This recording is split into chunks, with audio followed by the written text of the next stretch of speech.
Hello students, this is Vijay and I am here with another question number 8 from exercise 6.2. So let's start.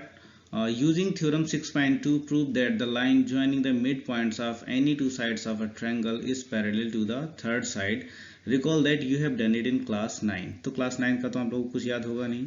तो यहाँ पर जो theorem 6.2 है उसको समझ लेते हैं. ये कन्वर्ज ऑफ थेल्स थ्योरम होती है. ये कहती है कि यदि किसी ट्रायंगल के अंदर हम एक ट्रायंगल की किसी भी एक साइड के पैरेलल लाइन ड्रॉ करें तो वो अदर टू साइड को इक्वल रेशियो में डिवाइड करती है. ठीक है, तो यहाँ पर उन्होंने दे रखा है कि हमें ये प्रूव करना है कि सबसे पहले तो एक ट्रायंगल लेना है और उस ट्रायंगल में हमें उन्होंने कह रखा है कि ट्रायंगल की दो साइड्स पर हमें क्या लेने हैं, मिड पॉइंट्स लेने हैं. तो मान के चलिए ये ट्रायंगल है हमारा ABC.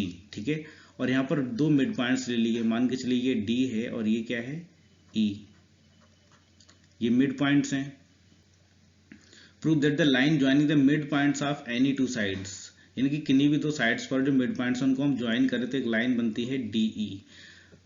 तो यहाँ पर प्रूव करना है for triangle is parallel to the third side. तो ये जो लाइन DE हमने ड्रॉ की है ये तीसरी साइड BC के पैरेलल होगी. तो यहाँ पर देखते हैं. ठीक है, तो इन ट्रायंगल ABC हमें पता है कि D मिड पॉइंट है तो AD और DB क्या होंगे, इक्वल होंगे.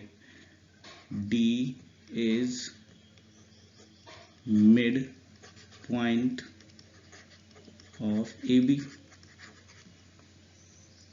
So AD equal to DB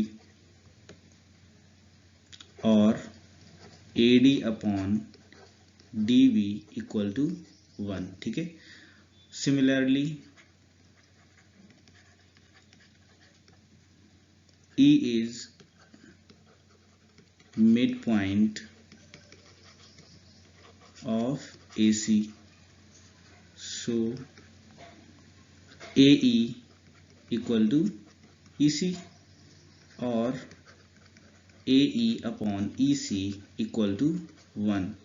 इसे हम इक्वेशन 1 मान लेते हैं और इसे इक्वेशन 2 मान लेते हैं. तो इक्वेशन 1 में AD अपॉन DB का रेशियो कितना आ रहा है, 1 आ रहा है, और AE अपॉन EC का रेशियो भी क्या आ रहा है, 1 आ रहा है. ठीक है, तो यहाँ पर फ्रॉम इक्वेशन 1 एंड 2 हम यहाँ पर राइट कर सकते हैं AD upon DB equal to AE upon EC.